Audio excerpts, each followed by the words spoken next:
টং দোকানে দাঁড়িয়ে চা খাচ্ছিলাম। বিল দিয়ে ঘুরেই দেখি পাশে ইলেকট্রিসিটি পোলটার গায়ে কি একটা লিফলেটে লাগানো। উৎসাহ নিয়ে এগিয়ে গেলাম। সাদা কাগজে লাল কালি দিয়ে বড় বড় করে আমি 1000 টাকার একটা নোট এখানে হারিয়ে ফেলেছি। যদি কেউ খুঁজে পান দয়া করে আমার কাছে পৌঁছে দিন। আমি একজন বৃদ্ধ মহিলা, চোখে খুব কম দেখি। তারপর নিচে একটি ঠিকানা দেয়া। ঠিকানাটা কাছেই, হাঁটা পথে মিনিট 5 হবে। কৌতূহল দমন করতে না পেরে আমি খুঁজতে খুঁজতে গেলাম সেখানে। একটি জরাজীর্ণ টিনের ঘর, উঠানে এক অশীতিপর বৃদ্ধা বসে আছে। আমার পায়ের শব্দ পেয়ে তিনি মুখ তুলে তাকালেন, বললেন, কে? আমার সৌমিত ফিল। গলির মাথায় আমি আপনার 1000 টাকা খুঁজে পেয়েছি।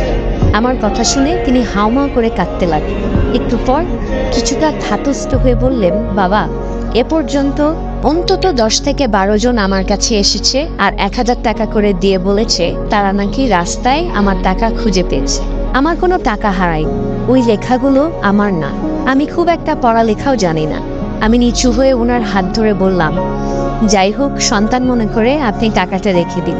এই কথা শোনার পর তিনি টাকাটা নিয়ে বললেন, বাবা, আমি খুব অসুস্থ, ভালো করে হাঁটতে চলতে পারি না, কি যে তোমায় খেতে দেই।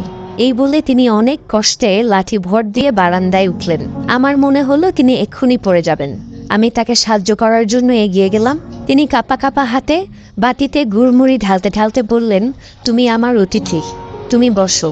আমার পেটে একটুও ক্ষুধা ছিল না, তবুও কিছুটা বৃদ্ধার আন্তরিকতায় মুগ্ধ হয়ে বাকিটা তার সাথে আরো খানিকক্ষণ গল্প করার লোভে ধীরে ধীরে গুড়মুড়ি খেতে লাগলাম। কথায় কথায় জানলাম এই পৃথিবীতে আপনজন বলতে উনার কেউ নেই। আগে ভিক্ষা করতেন, কিন্তু অসুস্থ হবার পর আর বাড়ি থেকে বেরোতে পারেন না। ফেরার সময় বৃদ্ধা বললেন, বাবা, একটা অনুরোধ, তুমি যাবার সময় ওই কাগজটা ছিঁড়ে ফেলো। আমি উনার বাড়ি থেকে বের হওয়ার সময় মনে মনে ভাবছিলাম, সবাইকে উনি বলার পরেও কেউ কেন কাগজটি ছেড়েনি। আর ভাবছিলাম ওই মানুষটির কথা যিনি ওই নোটটি লিখেছেন।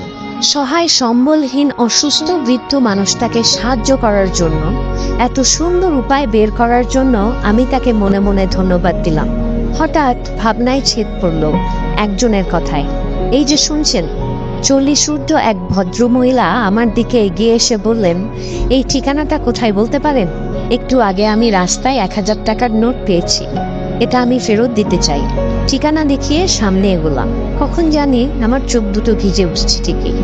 আকাশের দিকে তাকিয়ে আমি বিড়বিড় করে বললাম, এভাবেই বেঁচে থাকুক আমাদের মানবতা।